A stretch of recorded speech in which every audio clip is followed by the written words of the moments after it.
interaction with you this period. Happy New Year with best wishes of prosperity, long life, peace, and joy. I want to thank you for coming, and let me say good afternoon to our listeners on the radio. We are live on Joy FM 101.5, on Bourgeois Radio 98.1, and Punch FM 106.7.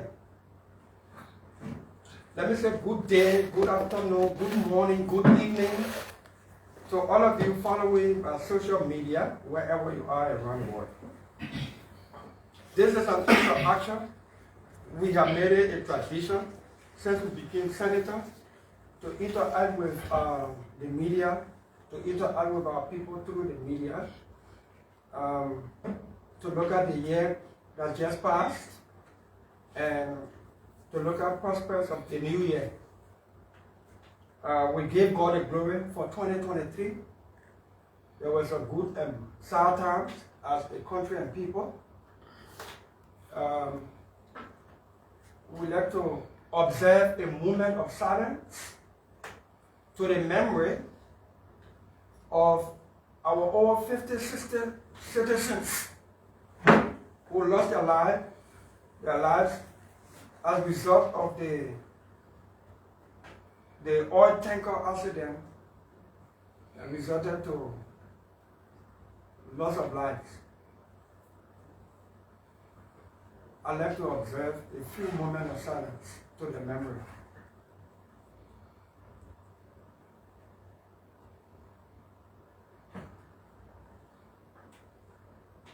May their souls and the souls of all faithful departed rest in peace. And we pray to God for solace and strength to the bereaved families. We also note with sad recognition and to their memory all our citizens who lost their lives as a result of some isolated violence from the elections. Again, we say Happy New Year and welcome to the media. 2023 was a year full of some challenges, disappointments, failures, but it was a huge success for the country. The 2023 presidential and legislative elections. We gave God the glory for the victory of the rescue mission to rescue this country from the hands of the outgoing weird regime and his gang. We look forward to a very prospective, positive 2024. 2023, there were challenges at the legislature. The legislature rating with the people is not favorable. We can understand that. We did not do our jobs collectively to the pleasure of our people. Our people meaning our employers. Because each and every one of us lawmakers are elected by means of employment by the people. When we act as an institution that displeases our people, we are failing our employers. We look forward to a legislature, a 55th legislature, that will strive to do better, so our people can benefit from our representation institutional for the reasons for which we were elected. I want to thank you and God bless you. I leave the interaction to the media.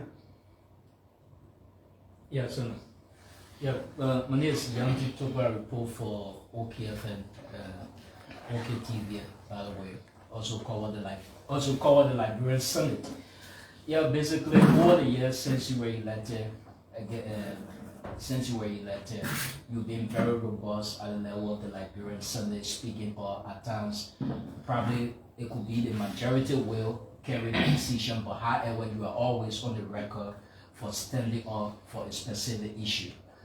Now that you've fought to have this outgoing government leave from power, someone is somewhere sitting and thinking whether will Senator Dillon remain on the path, especially knowing fully well that you have a link to this incoming government, whether when you have people coming to the legislature and you want to be on their side, maybe probably as it was done with this outgoing government that is actually leaving. What sort of role will you be playing at the level of the Liberian Senate? And then another issue, the last time was this Fuani bill. Maybe other colleagues will come up with other issues, but you, along with two other senators, voted against that particular instrument, and it was passed by the legislature, the both houses. But all of a sudden, there was this communication that popped up where the president have said that he's vetoing a particular communication with regards to that. Yeah, so there was this issue that he has to veto it and said that the legislature should correct the loopholes, especially the incoming government. What have you to say with regards to that? What will be your role in this incoming government? Well, first on a letter note, I wanted to tell your camera to Abe Darius. What do you have? We'll take you on that. No, I was listening to you, brother. I may answer your question, man. The main thing is now, but when I go home, we will take a picture and put it in the But on a serious note, I will start with your last concern. You see, the president has the authority to veto laws passed by the legislature. The president can veto his own action. The Fuani deal, the Fuani incentive agreement, was sent to the legislature by the president. And the public needs to know that in the process of lawmaking, ratification of an agreement, the legislature does not add or subtract anything to the document. It is not a draft bill. A draft bill sent to the legislature can alter it, can do it completely differently, because it is within the function of the legislature. But when you hear the legislature is supposed to ratify something, the legislature is supposed to read, scrutinize, do research, and vote yes if we agree. Because agreement is between two parties. They only send it to the legislature to attest it, to approve it. If we don't agree with anything in a document for ratification, we note our disagreement, vote no, and send it back. For the executive and the other party that enter into the agreement to correct it, or to take note of our consideration and decide whether our concerns are genuine or not. Now, when the legislature votes no on for ratification, it doesn't have binding force of law in Liberia. When the legislature votes yes, that means what the two parties, the government of Liberia represented by the executive and that other party, what is incentive agreement, what is concession near, what is a treaty, international treaty or protocol, the legislature says yes. And that's it. It means it has been domesticated in harmony with our law, and we are on an obligation to respect, uphold, defend, and abide by that agreement.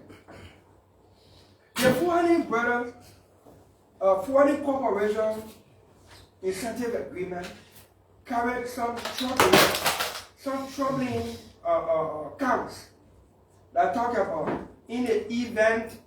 So the public needs to know that Fuani deal was about Fuani Corporation want to build a factory here to process crude oil, the palm oil, the raw one, to process it into refined oil. And there are other byproducts that will likely result from that, making cheese, grease, lotion, and all that thing. So it's good for our economy. It's good for our country. Most times we take our raw materials and export. So for instance, instead of exporting, we want to do the crude oil and refine it here. We thought that was good, but there was a troubling count in that agreement.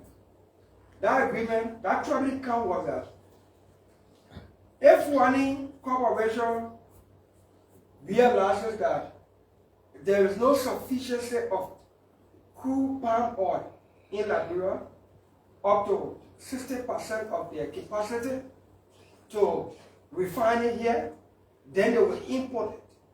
And before they import it, the Minister of Agriculture will give the approval.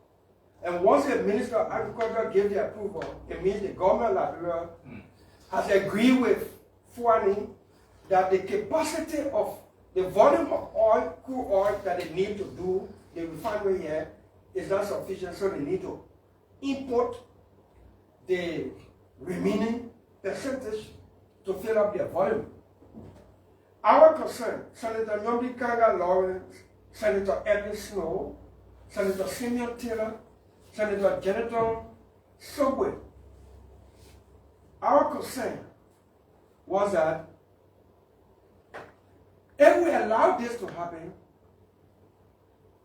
Fuani will determine how much to buy from the local farmer. We'll be setting in motion monopoly.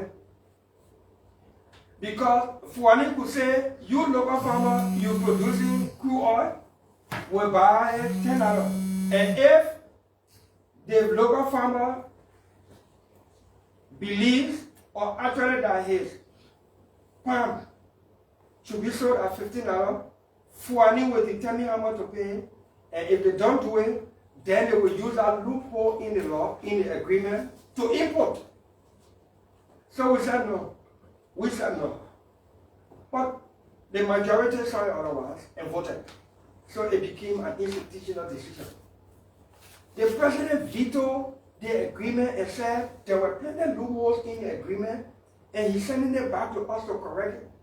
That says that President Weah was senator for 3 years or so, and he know anything about the legislature.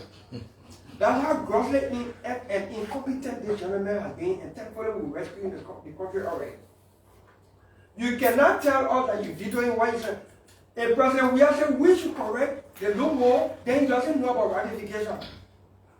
Or he did not read the document, and Ajit Bonade just gave him signed it as usual. The last minute of the time, quote unquote, morale that George Weah wants to make on the legislature and the Liberian people, especially with the Fuani deal or that whole. The president, the legislature did not add, the legislature did not subtract from that agreement. The majority of our colleagues voted yes to ratify the document. The reason I have to be a little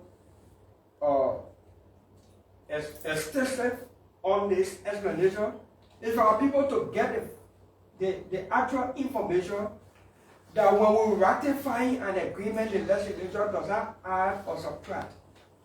The legislature votes yes to say we agree with the agreement for it to have binding force of law in Liberia, or we have concerns and we say no, we're sending it back to you for you to fix it and send it back to us because we don't have the authority to change anything in an agreement that is already signed by two parties, the executive and the investment company.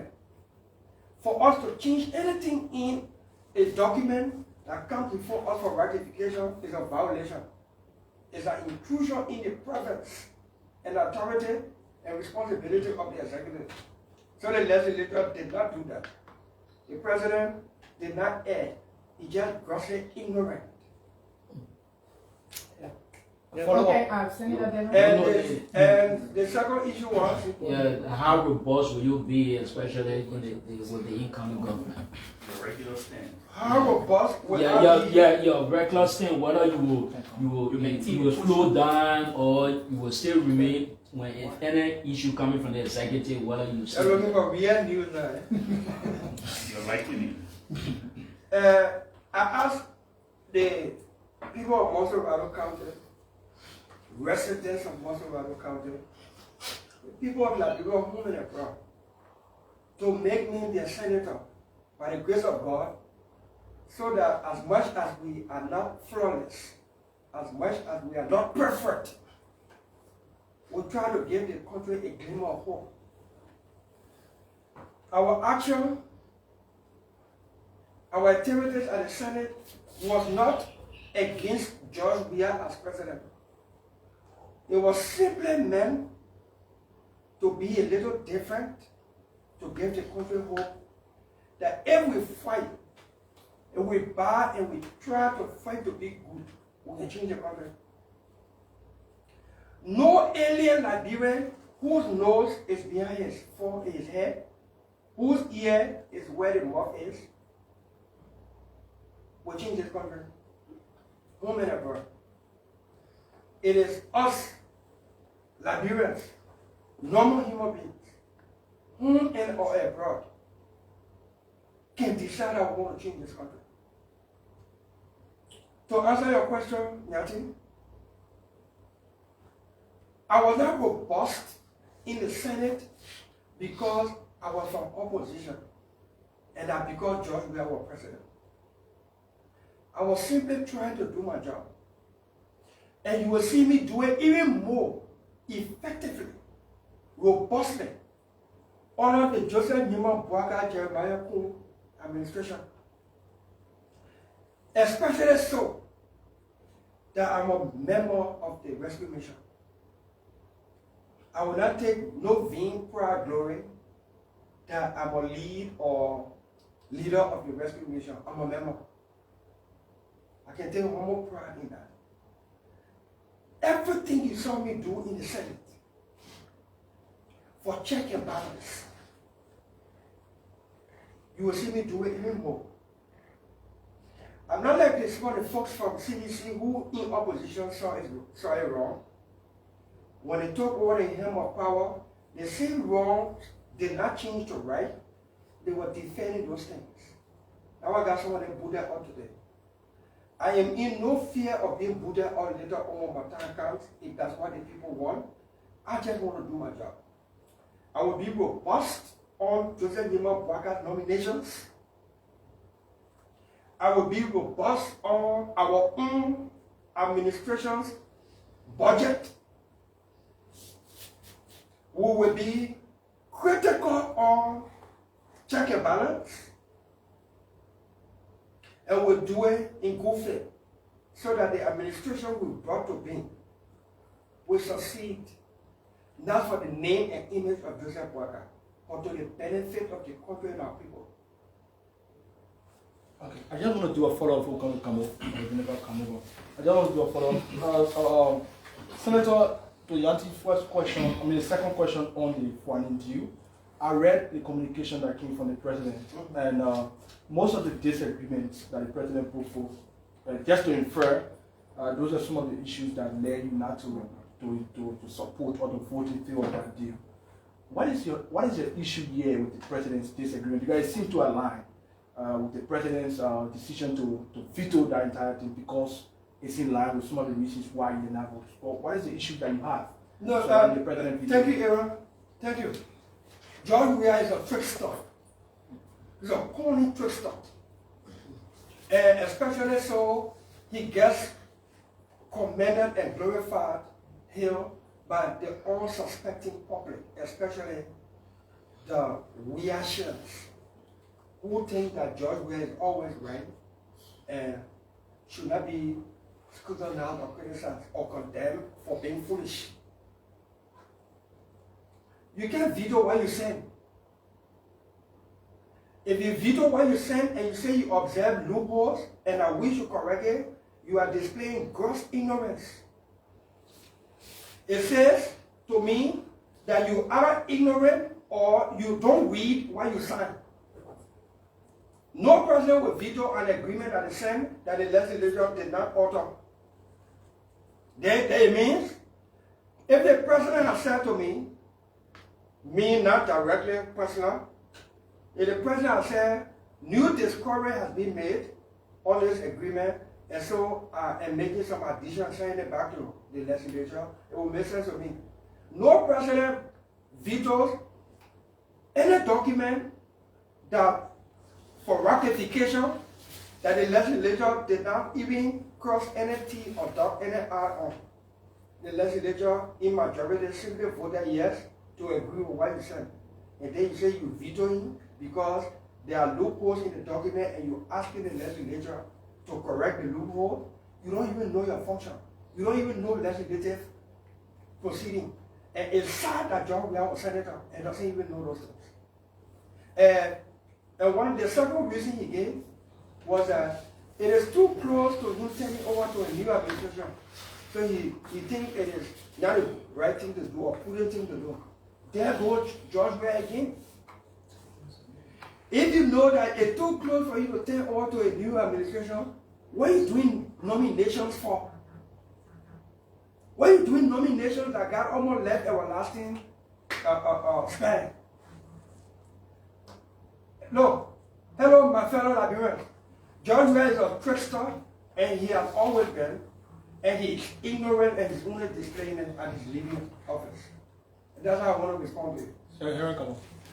Senator, thank you. For me, I would like to take you back to 2023 beginning or the end of 2022 when we were here in the same hall and you told us, come 2023, I'm going to be more robust.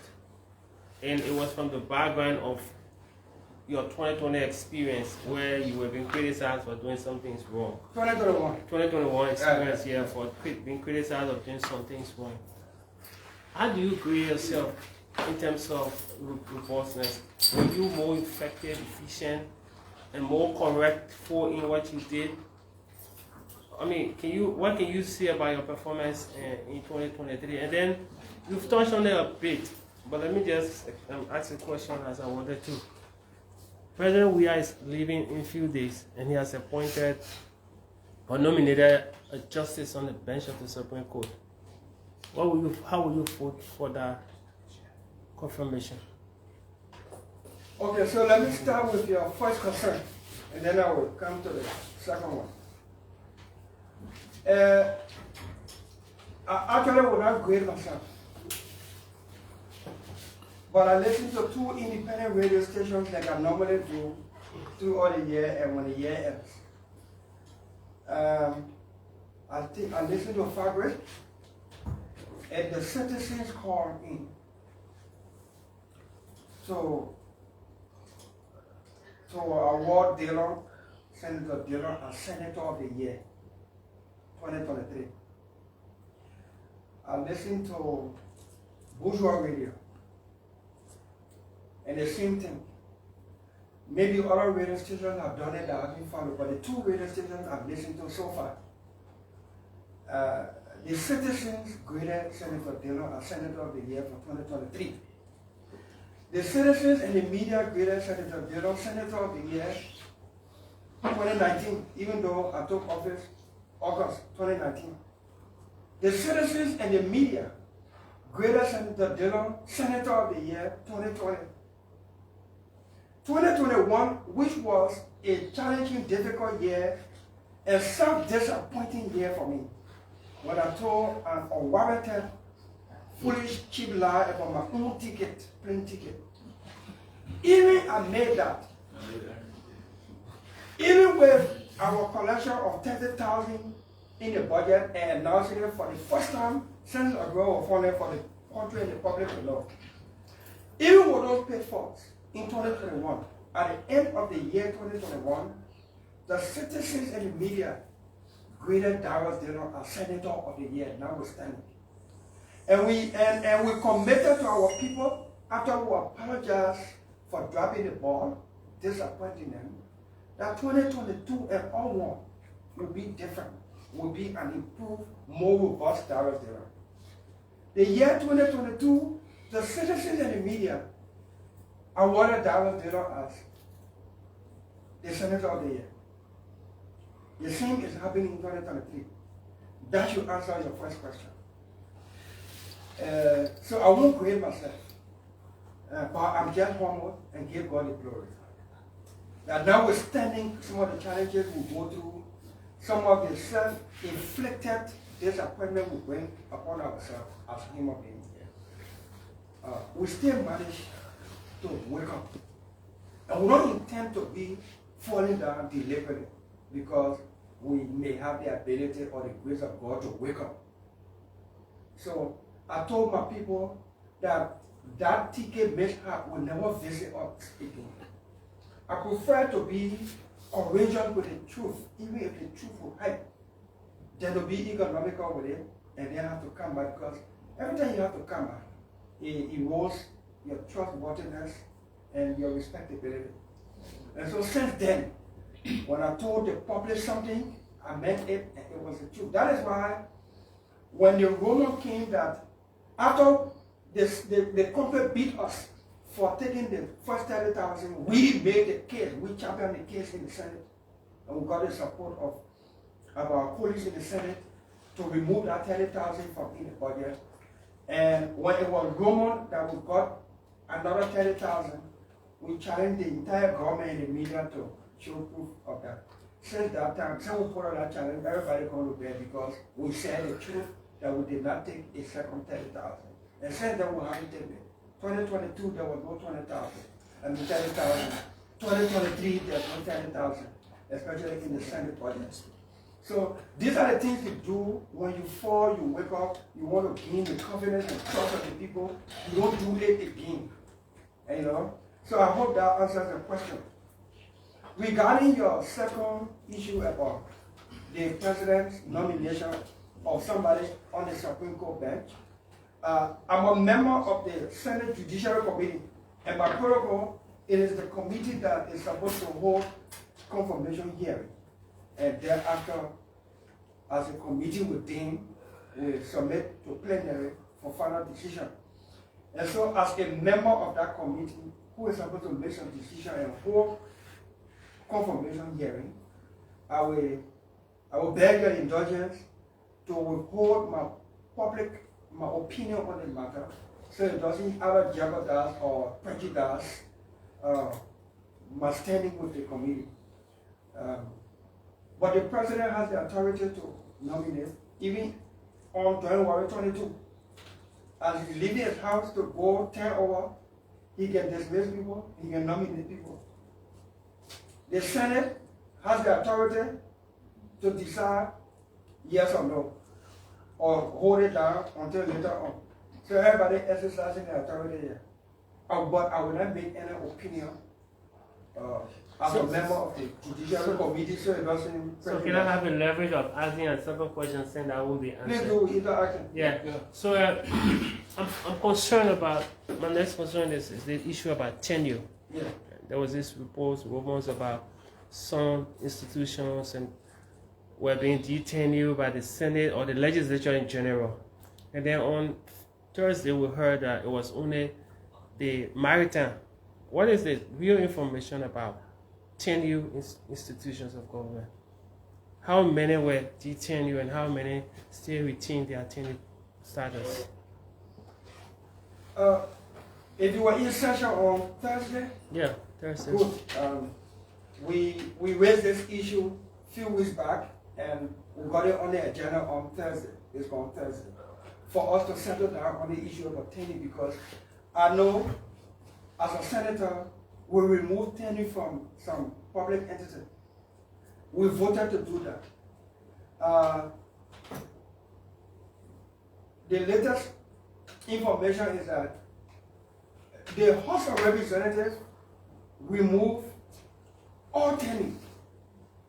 When you remove tenure from all public institutions, you including election commission, the central bank, integrity institutions like GSC, LACC, a civil service agency or commission, and you're leaving people in those places to work at the pleasure of the president. Imagine the central bank governor working at the pleasure of the president.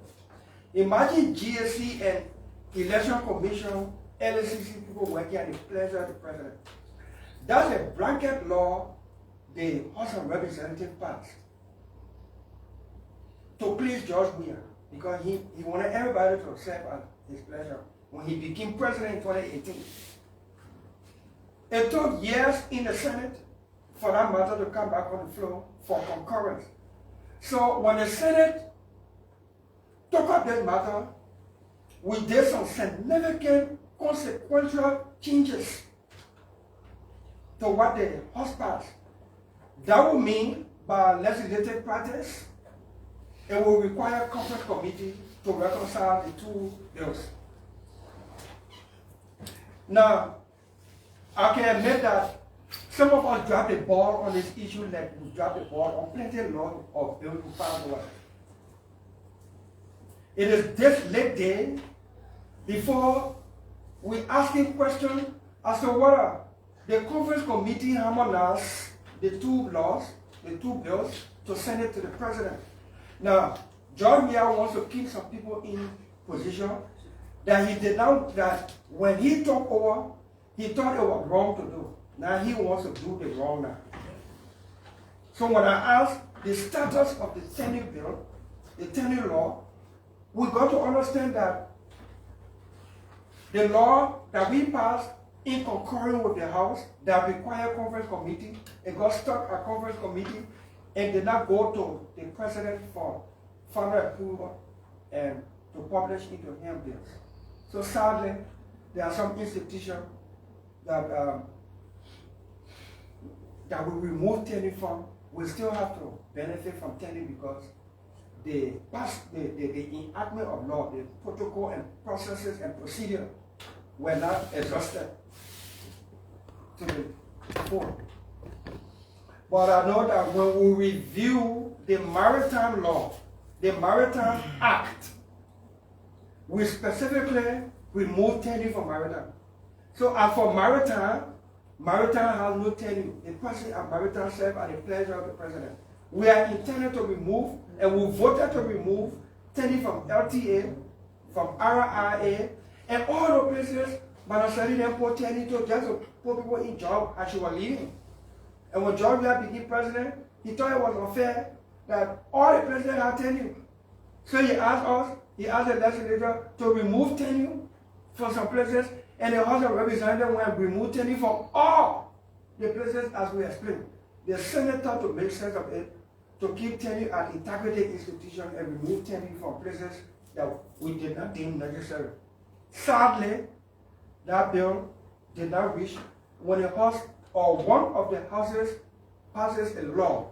First, it is called the engrossed bill.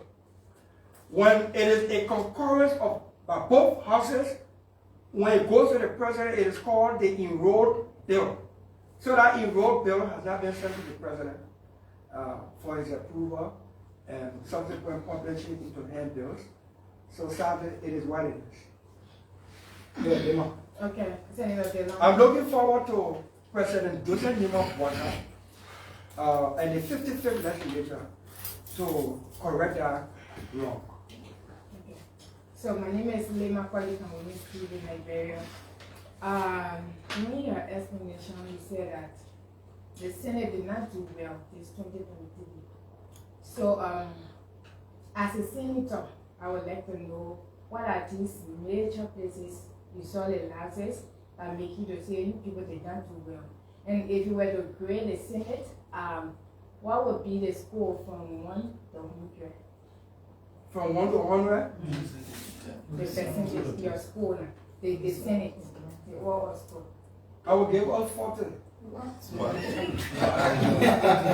And where are the major places you people? You see, we don't make law every day. Sometimes we don't even do representation almost every day. But oversight, is very key. Very key. If we are robust on our side, maybe John will have been re-elected. Maybe. If we are robust on our side. So maybe if the guys the Senate help the country to remove George Weah from all the country because he ain't ready. But on a serious note, we failed on oversight, which is key. Where budget performance report? Where? Ivanga ship sunk. The Senate had a debate.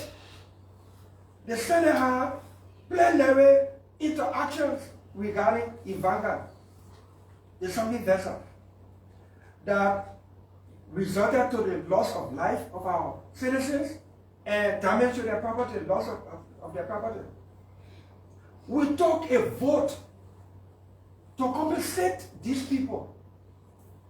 The government has not prosecuted the Ivanga people for violating the maritime law, for putting unsafe vessels on the water.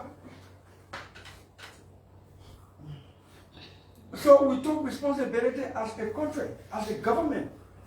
We said we'll compensate our citizens for the lost, damaged, lost goods.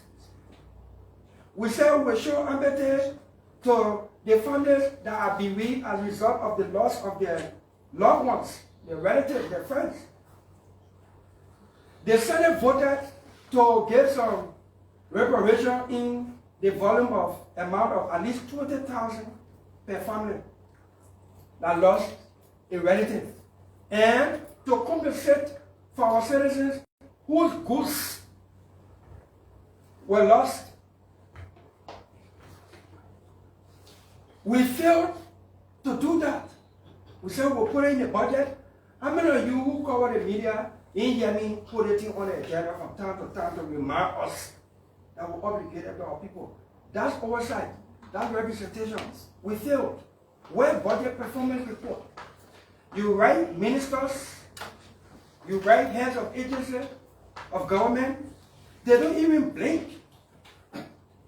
Because the messenger not in office and he get you to call one person in leadership and say, tell the senator that are not coming, the Senate in plenary, they are not coming. How many times we haven't written the foreign minister, the finance minister? They don't appear. And nothing happens to them. In other countries, when they say Congress citing or summon you almost want fast and pray. In Liberia, it means nothing. When we are critical and robust with oversight, when the public hears that the Senate has summoned the minister, the public will stand still and know that something is about to happen. But nothing happens.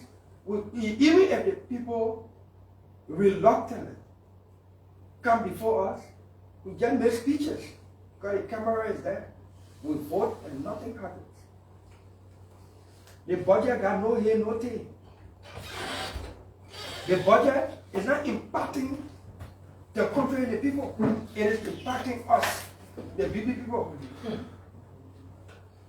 If I would grade the legislature from 1 to 100, I will give her 40. If I would grade the legislature from 1 to 10, I will give her 4.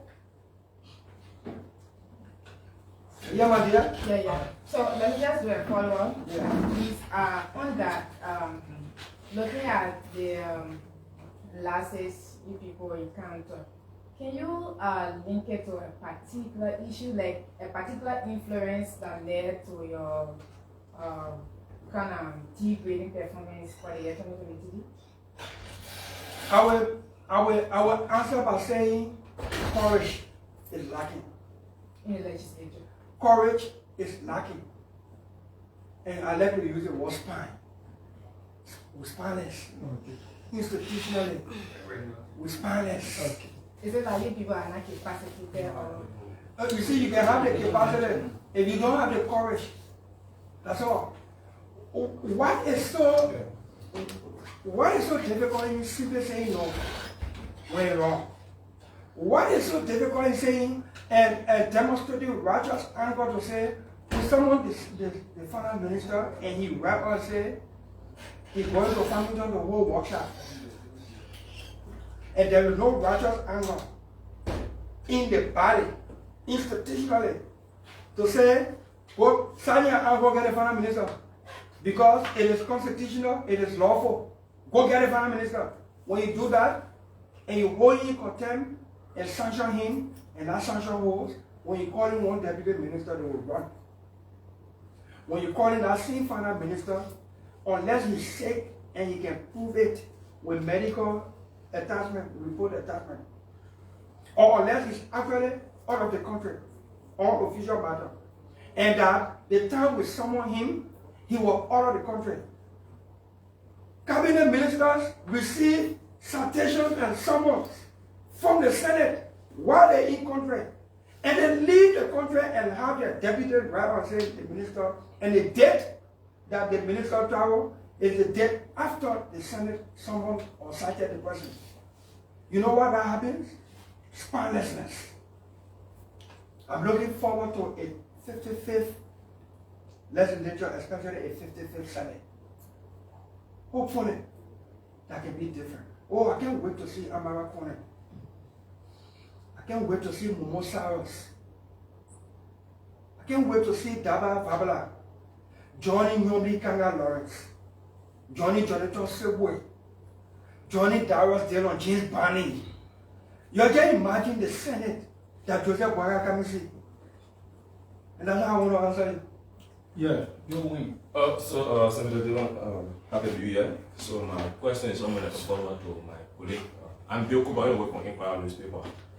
I'm like a follow-up to Yankees took back question. It's about your stand. You have been one person that has been very strong on the issue of the establishment of the World Economic Crime Court, ensuring that people that have committed some mayhems in the country pay for their wrongdoing. And some of these people supported a very organized coming to power the Joseph Boaga government, and these people need to have a place within the TRC. So I want to know whether you still remain committed to the establishment of World Economic Crime Court, taking into consideration that these same people supported the government you supported as coming to power, and you talking about the issue of transparency and accountability. Accountability will be key. Holding people accountable will be key under the President Newman's Boaga administration. We made it clear that we will hold people accountable for economic and other crimes committed on this country.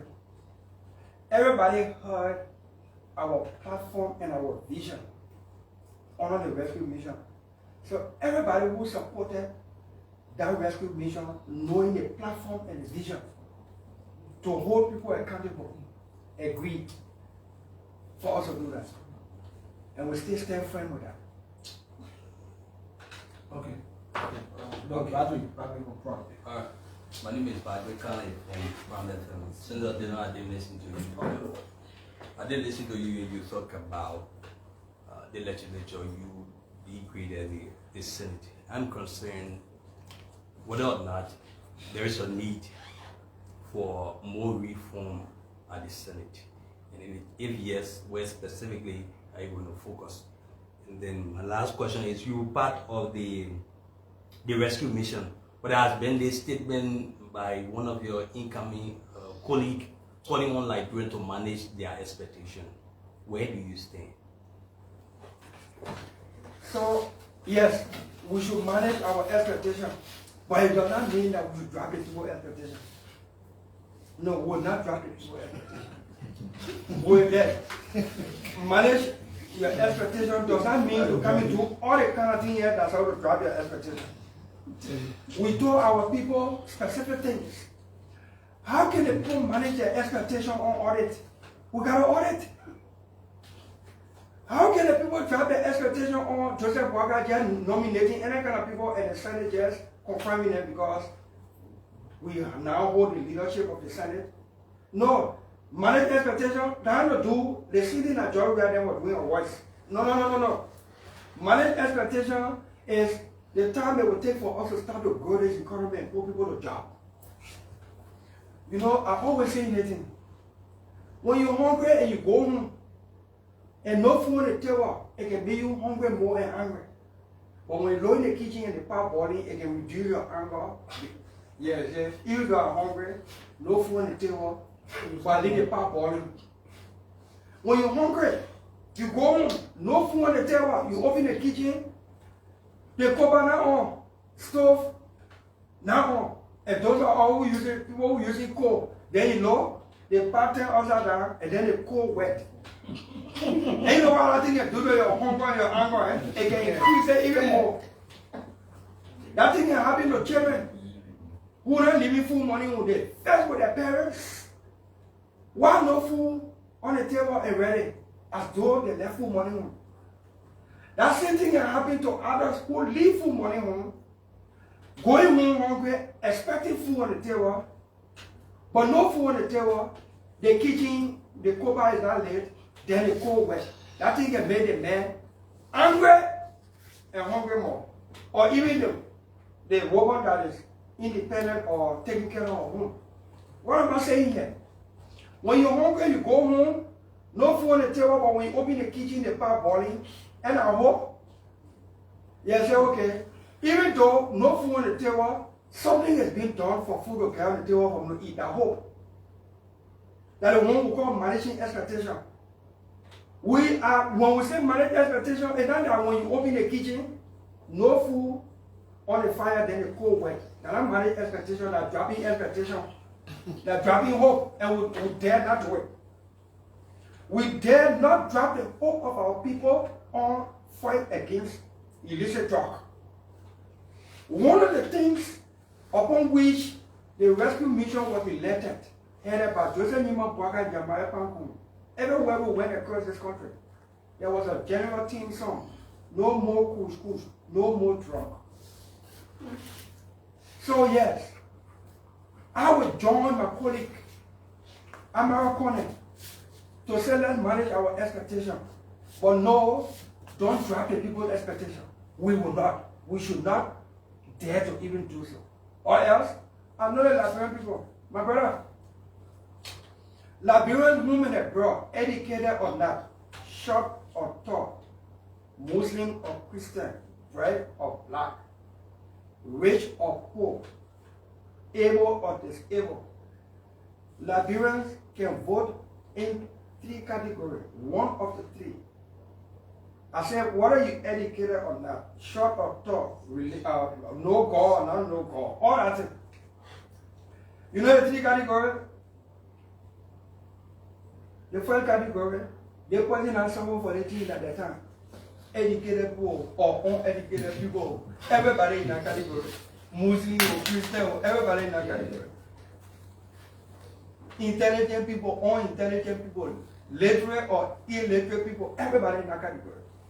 They may, they will want to have for the team at that time. The second category, when they say it's clear, they want to get coming, what they mean, you won't put it, say, get a comment, forget it, I don't care whether you give up or not. One that bring people educated or uneducated, put you in that category, forget it. The third and last category, they say the way that still in the office, let me move on there, somebody won't time. Whether you performing or you're not performing. If somebody found me another category by which Liberian can vote, can decide all that thing, green platform, council campaign grant, Liberian people can decide the president and the poor Bwaka in, they probably not someone for the thing. Once the Liberian put in our category, relax. But you see, when they put in our category, they can be plenty. So, their expectation can be high. And that the plenty people quick to feel disappointed when you drop the ball early. And when you hear that people say, in 3 months, 5 months, in your 6-year term or 9-year term, and they say, your time will come for all to move you, it means they finish with you. Even in 3 months, when Liberians get disappointed early, they live without being waiting to punish you at the ballot box. So yes, we withdrawn the call with our colleague American to ask our people and encourage them to manage their expectation. But we should never drop their expectation and their hope by doing the wrong thing. The expectation is managed by what they see us do. For instance, Joseph Boakai said in the first 100 days, all the roads will be pliable. Pliable does not mean all will be paved in 100 days. Only citizens get a limited understanding that road being pliable means all will be paved in 100 days. Even in America, you can make all the roads paved in 100 days. It's not possible. The road being pliable in 100 days, especially in the southeast and other places where cars are always stuck in particular areas. During this drought season, immediately after Joseph Nimo Boakai takes over, we will tackle those places across the country. We will condition them and make them pliable so that when the rain starts to fall, people can pass. That is the meaning of the road being pliable. When no car gets stuck, especially across this country in places where they are always stuck during rainy season, you know what you have done to the people's expectation? You know what you done for in your first time? You have told the people that you're ready. That's when we talk about managing expectation and meeting expectation. That's what we're talking about. Yes. The second one, I dwell longer on this expectation issue because as a member of the rescue mission, I owe it to be a team player. When Amara Corner said let's manage our expectation, it did not mean that we can be slow here to do some things that we're supposed to do that we can do. Take for instance, you think I come to tell people to manage their expectation in Joseph Boakai and all, we don't declare our assets on day one? That's not managing expectation, that's dropping expectation if we don't do that. There are some things that people will manage their expectation on. The things we'll do that will start to make that world look attractive for investment, for people to get jobs in the private sector, for the economy to grow. Those are the things we say manage your expectation while we're doing those things. I am making a case for drug issue for President Joseph Nimo Boakai. And when I say President Joseph Nimo Boakai now, I'm speaking futuristically after 2022.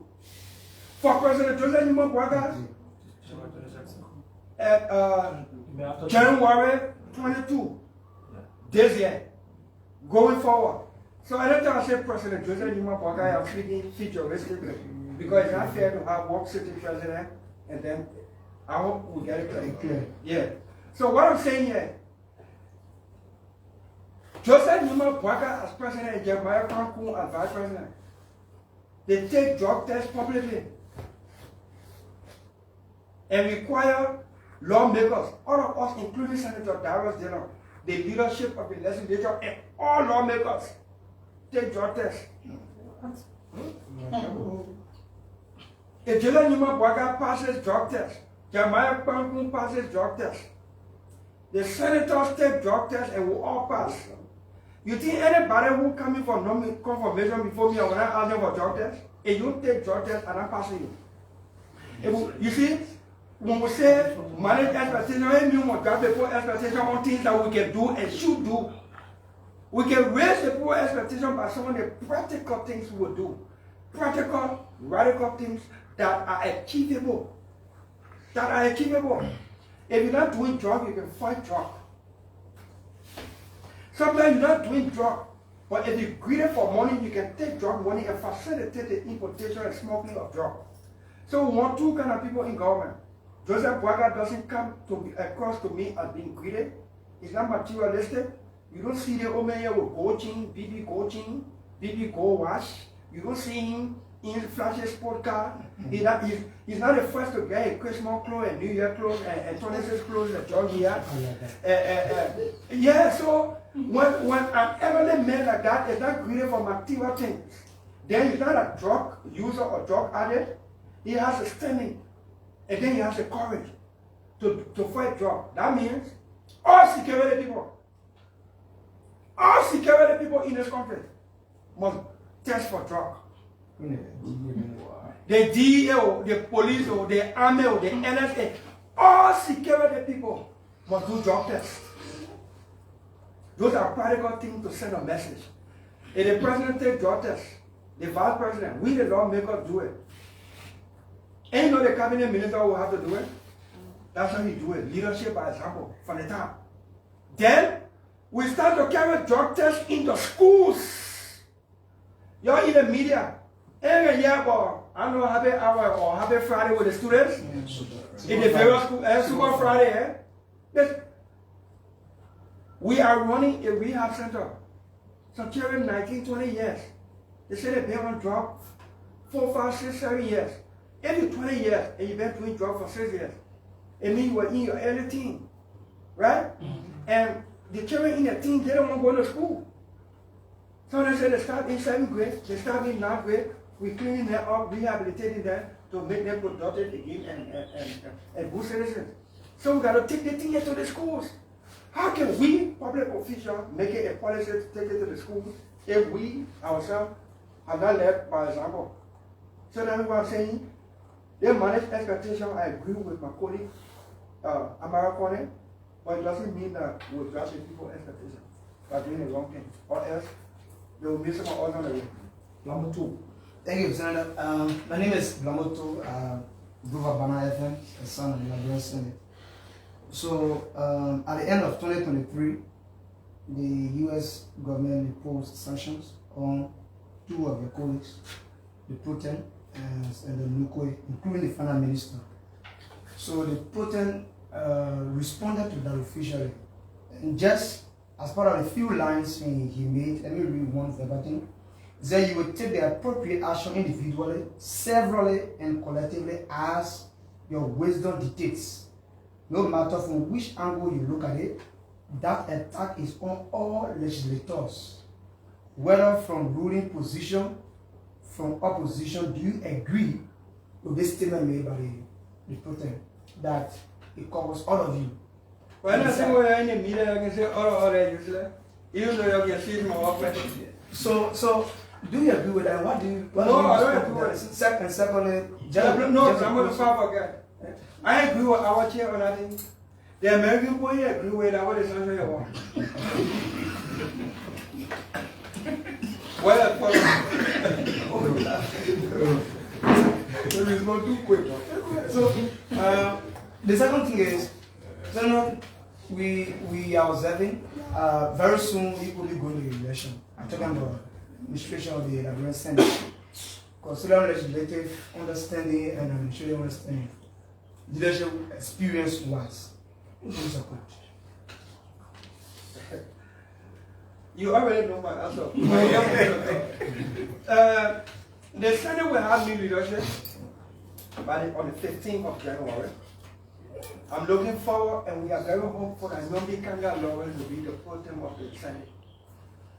And by the grace of God, we too may get some elevation at the Senate, maybe on the leadership level. We are collaborating, we are consulting, we are building consensus.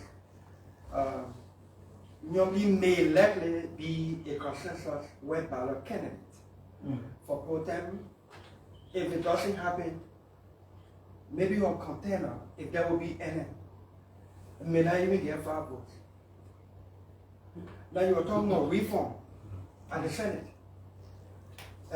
We took some practical reform measures at the Senate. Today we're voting on the record. Voting on the record means some people are not re-elected because the people started to see how they can vote. We took this reform to the Senate where no more secret session. Y'all who cover the Senate, y'all know that. Because I was not afraid of being expelled or suspended if I divulge what happened behind closed door. Anytime you close the door, you're creating room for suspicion, for doubt, for speculation. The public always wanted to know what we're doing behind that closed door. And so now we're doing anything serious that we shouldn't open the door. So I said, anytime we close the door, my car outside, we'll hold press conference. The only thing that I can do to me that is suspend me or expel me. But most of the senators agree and say, what we can close the door for when we're not talking anything so crucial, difficult, and secret for which we want to. When we open the door in secret, in open session, they're laughing at me more than the secret things. That's when we close the door again. So when we close the door to get impression that we're talking about this, So I can't have a whole press conference. They say, we will suspend me. I say, you're quiet. You're lucky you're not suspended. Once you are not afraid of being suspended or expelled as a lawmaker, you can compel some radical changes over there. Especially reform changes. Honorably, Kanga Lawrence leadership as pro tem, we're looking forward. There will be more reform. The website of the Senate, the Senate will go live on the radio, especially from EOBC and one or two other private institutions, so that the public, the people, can follow what we do in there. Because sometimes most people don't follow what we do in there. They only hear excerpts from the various media institutions, according to the media institution own editorial policy, who to promote, who not to promote, who to go after, who, if they let you, they silence your voice, and all that thing. But if they laugh on EOBC and across the country, everybody will know what we're doing. Who laughing in session, who serious in session, who performing the issue, who really fighting, who pretending, and all that thing. Then the people who employ us will grade us by what they know themselves, by themselves, what we do. For instance, one of the things I suffer in this country was the retirement bill. The retirement bill. Some media institutions deliberately, of course, we were going to election. They said we got to fight to diminish the Dillon guy, saying he's not on our side, or the side we're supporting. They take all existing law and take committee report with my signature on it and attach it to 2003 law when I was working at the Justice Ministry and was not a lawmaker. They attach it and put it in the public. And in fact, Forbid Africa used to put that committee report with my signature circle because it was Forbid Africa was clearly supporting comments. And one are leaning toward Boaga, supporting him, break Dillon down so he can get Moserado to the Boaga side. Yeah, and we gotta be clear what we're looking at. You know, yeah. And when they realized, when the media and the public realized that it was a concussion, that retirement building that they were trying to tie around our neck was not true, they did not even have the courage to make some correction. The way they were giving headline, even me, I like the media. When they deal with you publicly and with barren headline, when they found out it's not true, they said they're doing reactor, they put in one small column with a font that you can't even read. So, yes, but an open Senate, an open legislature with website where you can click on to know activities of individual lawmakers, activities of the institution, bills, and their progress, laws that have been passed, that you can click and just go and you want to do research on the legislature with particular reference to the Senate and all that stuff, you do that. Even Spoon Network, so you can't say I'm singing from Big Africa.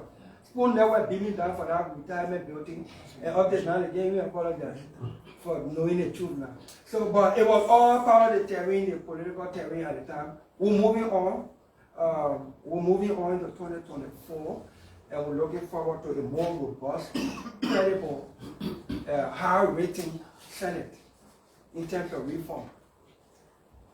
Yeah. Yes, Senator Dillon, Happy New Year. I'm Diakon T. Jebo, and I work for Visual Radio.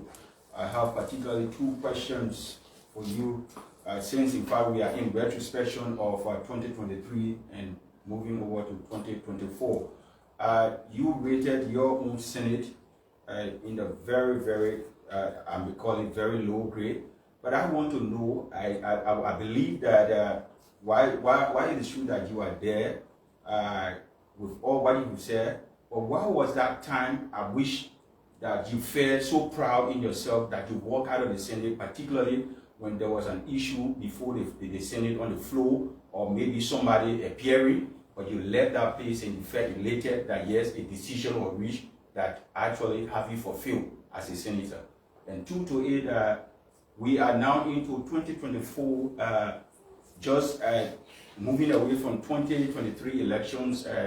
That we came and we're all, talking post-election trauma and what have you. So in terms of reconciliation, because I know there are too many things that went on in time past, relationship was all broken. So what's your own as a senator, what's your own role as we move on to 2024, particularly with the newly elected government that is sooner to be inaugurated? What's your own role? Thank you. So, I think that your question is about 2023. But one of the times I walked in that Senate and out, as in leaving the compound to come home, when Wabodiki was putting out of government on our insistence, on our robust insistence to hold the Senate feet to the fire, to get Wabodiki to be removed from government by President Weah on account that he did not belong there in keeping with law. And every time we voted no as a minority, Senator Lawrence, Senator Subway, and a few of us at the time voted no out of courage to do the right thing. It was an elating moment for me as a senator. When I voted no, that we did not give Samuel Twe authority as finance minister to divide the road fund to something else that he can't account for. When we voted no. When we voted no on the later Fuani deal. When we said this thing here is not correct. If the president made mistake, he see it, it's not correct. Let's send it back. When we voted no. Some of the proud movement, not arrogant, that when we had hearings, that the public know that George Weah broke NTA down, the National Transit Authority, when he failed to act. For 6 years, we gave NTA budgetary support of pretty close to $5 million US. And NTA in 6 years did not buy one bus, even at 30,000. Even at 30,000. And George Weah failed to act. But we stood up and let the public know. And that's what we can do if we in minority. Speak up, stand our ground, and expose things. When we become majority, then we'll correct those things that were not correct. So there were proud moments that we had in the Senate, and we're looking forward to more. But I'm looking forward to when it will be institutional proud movement as an institution. I was happy with the Senate and the legislature when we did the drug law. That was institutional proud movement. You know? It is never a proud movement when we pass budget. Nothing can be. Sorry. Nothing can be in the budget for the people. Nothing can be in the budget for the country. 80% of what can be in the budget for our pockets. So that not proud moment. Some confirmation hearings. The way we did pass some people were never proud moment. There were times the institution we rejected a fellow from going to RIA institutionally. That was a good one. And not because we rejected him. We saved the country. He's not qualified. He's not competent. We did a proud movement as a Senate when we rejected the lady who was supposed to go to maritime. Then we dropped our own pride again by institutionally confirming her later on. The reason we rejected her earlier did not change. But then again, the majority dropped the ball and passed her. You know? So there have been proud movement, there have been some. Another proud movement was when we co-championed the passage of the dual citizenship law. I want to give credit to Akaris Green from the House of Representatives. He put that law on the floor in the House, and I put it on the floor in the Senate.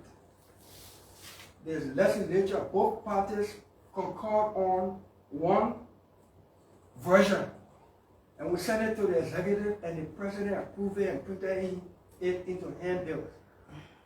That was a proud institutional movement. But when you put something on the floor and it passes into law, you feel good about it. So I want to give credit to Akara's Grade for doing what he did from the house. And we want to thank ourselves and our people in the diaspora for working along with us to get our bill passed into law. So there was a movement that was good institutionally, personally, individually. There was a movement that we all just got quit for the majority doing the wrong thing. Yeah, so Tom Kennedy will ask one question. So since I'm quite concerned about over the past time you've been talking about reduction of over the past time you've been talking about reduction of legislators' salary. Thankfully, maybe by the grace of God, you're going to take siege of leadership at the legislature, specifically Liberia Senate. Are there still intentions of moving up with this in order to make sure that legislators reduce their salaries? Itemized budget is something you've talked about. Do we hope to see that in the transformative aspect of it? Those are just my concerns. Chief Justice, the draft budget for 2024 that President Weah just sent to us, the revenue anticipation has dropped. It has declined. So every time revenue drops, the potential for us having money for capital investment and to empower our people and institutions it can be very, very low. But what can drop is the personnel payroll and the recurrent expenditures. Of course, yes. I will put that bill on the floor again. Let me 5,000. If 103 persons take 5,000 as our monthly salary, at least we save the country $3.some million every year. Just for 103 persons. And if we can do it to ourselves, we can cut the president money, cabinet members money, we can cut the cabinet money, we can cut the executive money, because we have the authority by law to determine. When we do that, we can visit the judiciary salary, high level salary. When we do that, we will save this country almost $10 to $15 million just from our own benefits and salary. We can do that. So I will put that bill back on the floor. I will test the commitment of us in the rescue mission. If anybody thought I was doing the job here because I wanted feed, and I'm going to government coming out, we'll put on the floor. I can't justify making plenty of money because somehow will beg me.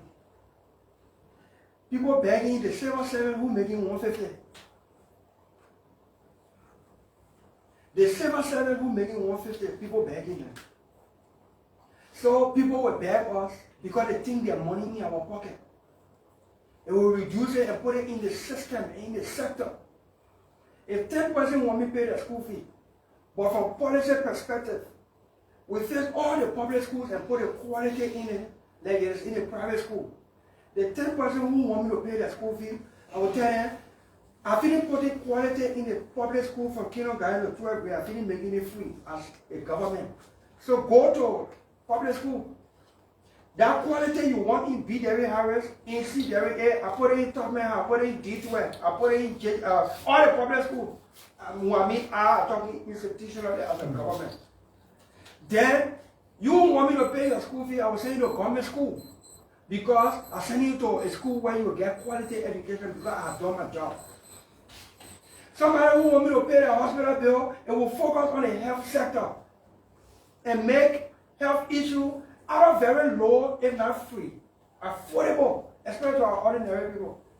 The people who come in to offer the hospital bill because they think their money in our pocket because of the high salary, they can be able to access the public health facilities. Then if you're making 5,000 or 2,000, your money will be in your pocket.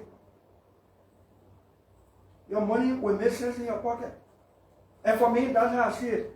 That bill, we'll put it back on the floor. We're hoping that President Joseph Boakai will also lead this thing here so that we can be reasonable with the public resources. And what were your second concern? You didn't have. I think it was the itemized budget, but Okay, the itemized budget, we got to do it, bossman. Every day we want itemized budget. You know, one of the reasons why quote-unquote sedition and some of our own people who are weak in analysis or can stand tension, political debate tension, quick to bow their faces down, thinking that we don't do anything as lawmaker, is because George, we are personalized the budget. And I will repeat this thing and sound redundant. George, we are, and we allow George, we are, by majority action, to personalize the budget. You pass a budget of $1 million for armchairs in public schools. If you ask the minister, break the $1 million down to me, after I say, how many armchairs $1 million can produce? And how many armchairs going to which public school across the country?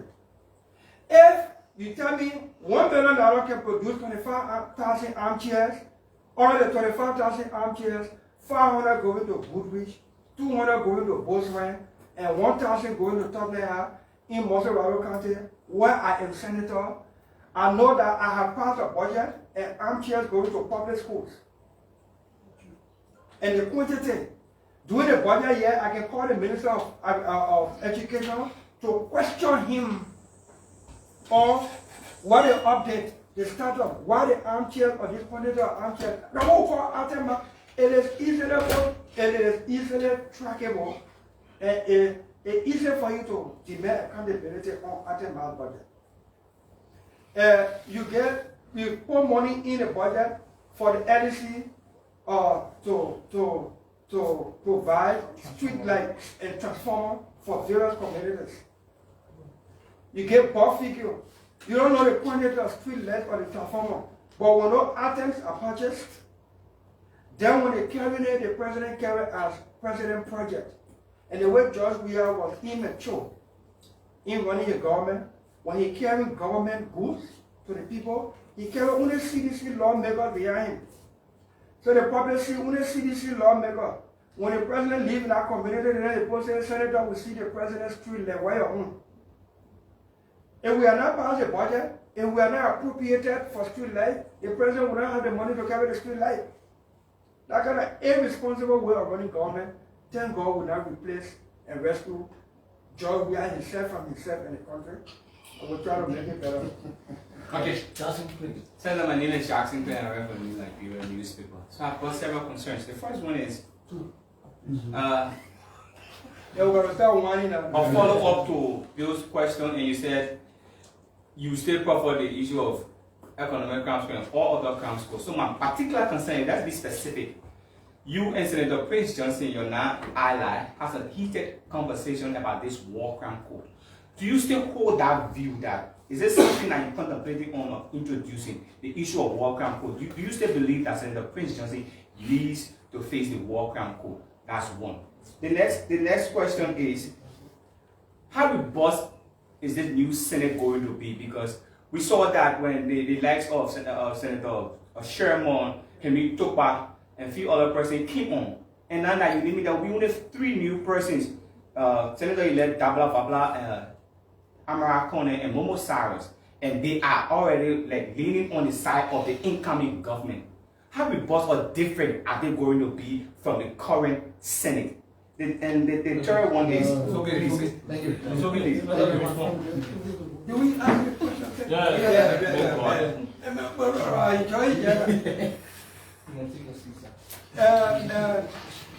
Senator Johnson himself said he won't walk out court. So I don't know why you're asking the question of what else. Because you're targeting him. Let me tell you something. Throughout the period, I want accountability. People must be held accountable for their deeds, whether it's economic, whether it's other crimes. They must be held accountable.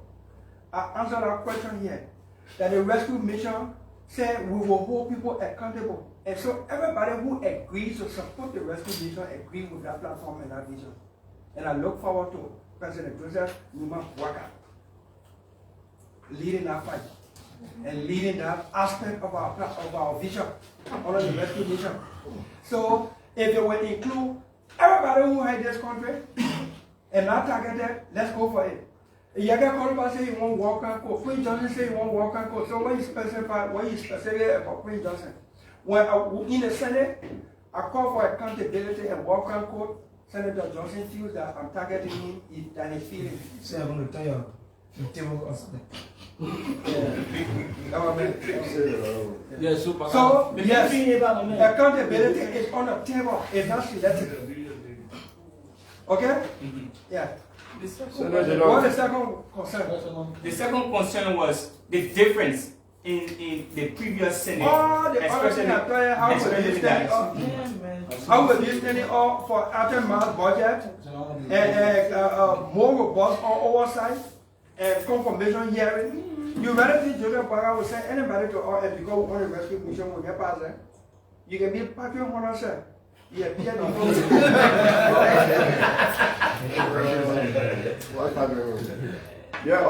Senator Burgess Carter.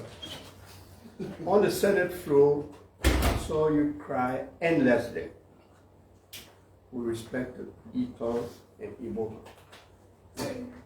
You will never conclude anything on that issue. What is the fate of Ethos and Ebola? So, Ethos and Ebola were squarely, purely, 100% bogus.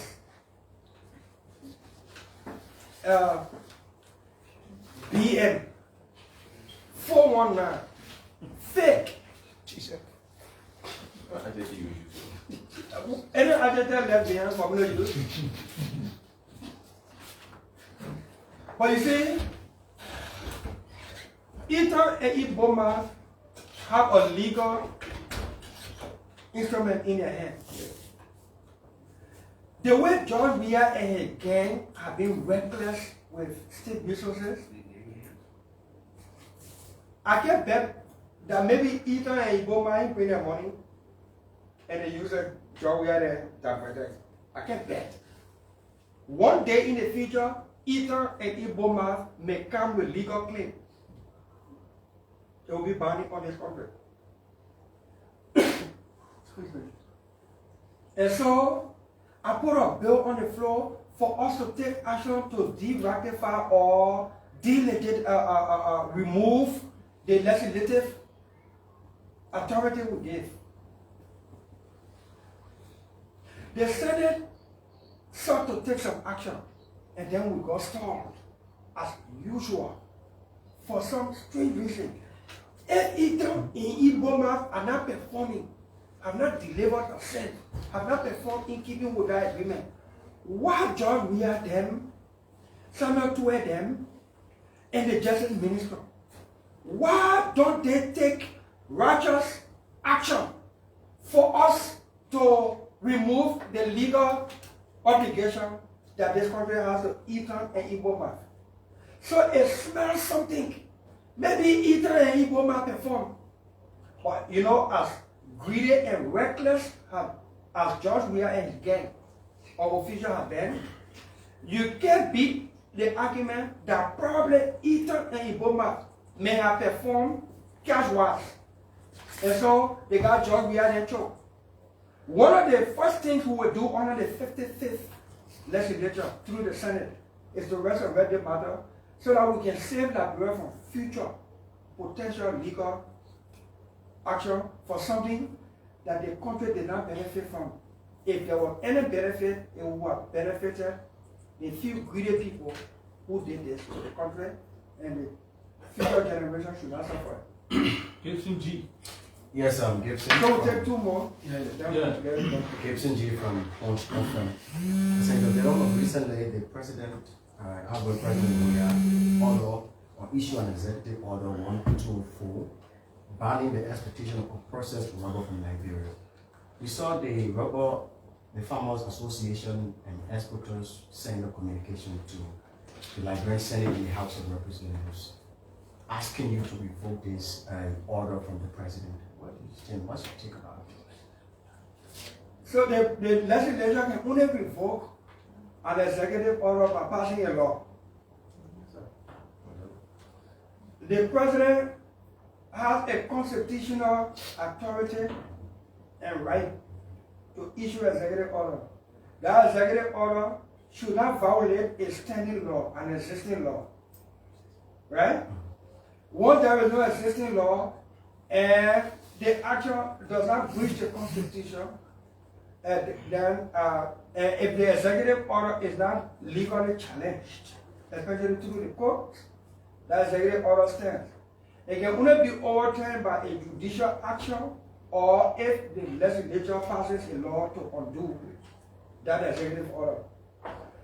And in keeping with checking power, only somebody who is of concurrence, jurisdiction, and authority can check or undo the other person. So, President, we are issuing his order. Incoming President Joseph Boakai, who is an agriculturalist, will review that order. When President undo executive order done by another president, it is legally justified and allowed. So Joseph Boakai, as president, will review that executive order as soon as he take over, especially that he's an agriculturalist and that is disciplined, to see whether George Weah executive order makes sense for him to keep it, or he can yet issue one other executive order to cancel it. Yeah, Senator, finally for me, I don't want to be like the person who distributed a car. So finally for me, as it relates to the issue of the associate justice, I know you say you don't want to comment deeply into that, but what's your anticipation as it relates from your colleagues, the general flow, membership of the Liberian Senate? What's your anticipation? Rejection or acceptance? So, I've been sitting interviews since 2006. I know how generally when you answer the question, they can turn it all around. You will not get out of under. As a member of the Judicial Committee, I will try as much to restrain myself from making public comments on that, because I will have a say on the committee and on the floor. The president has the right to nominate, the Senate has the right to confirm or reject. Senator, you created the Senate, but you didn't create the entire government. You were to ask to create Judge Weah. No, as a senator, I created the Senate. The Liberian people created the government. That's what they keep there. Happy New Year. Thank you. And let's continue this interaction through all the years.